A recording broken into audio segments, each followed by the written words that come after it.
And video games are getting it from everyone, as Entertainment This Week puts all its blips in one basket for this Easter weekend of 1982.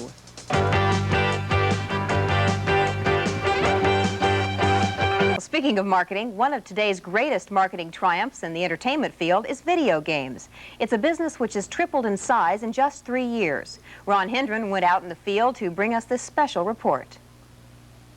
One of the traditional battlegrounds for the entertainment dollar has been here, the movie theater box office.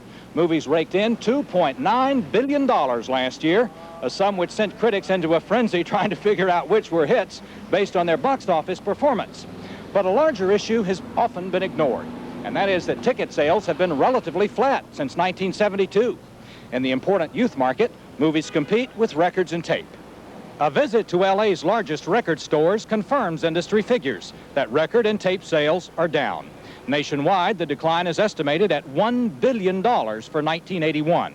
All of this bad news is not completely due to the recession. The movies and the music industry have suddenly had to face a new competitor, one which took in a stunning $5.6 billion last year. To find out where all these dollars are going, you have to go to the places where they're spent.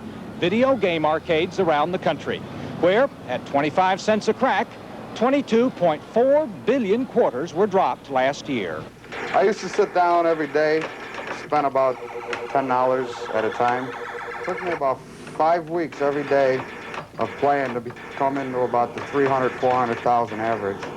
I spent about maybe $600, $700 on the game total. The video mania, according to Walter Lowe, who wrote a Playboy article about it, goes beyond mere passion.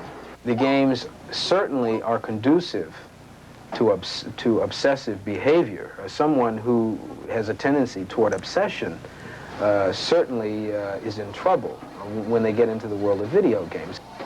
The trouble kids can get into has prompted city officials from Marlborough, Massachusetts to Oakland, California to pass ordinances regulating when children can play in arcades. Such regulations, currently embroiled in court challenges, meet the approval of mothers like Mrs. Ronnie Lamm, who has been leading parents to take a stand against the uncontrolled spread of the machines. I think to a certain extent it's taking over some children's lives. Children are not developing communicative skills when they're zeroing into a machine. They're not learning how to interact with the world around them and their peers. What is the future world going to be like if our children can't speak to each other? I think parents need some help from society to set parameters for where their children should be going and where their children are permitted to go. Society has always done this. We have laws for drinking ages. We have laws for smoking, dealing with age limitations. Parents need help.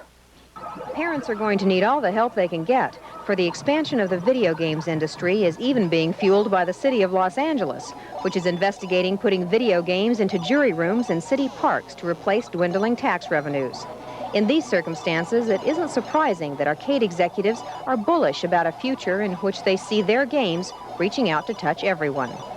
Probably within a year or a year and a half, because of computers and the sophisticated use of computers and the technology, you'll be able to come into Castle Park in Sherman Oaks and put a quarter in a machine and play your brother-in-law in Castle Park in Miami on the same machine and have a competition long distance, if it will.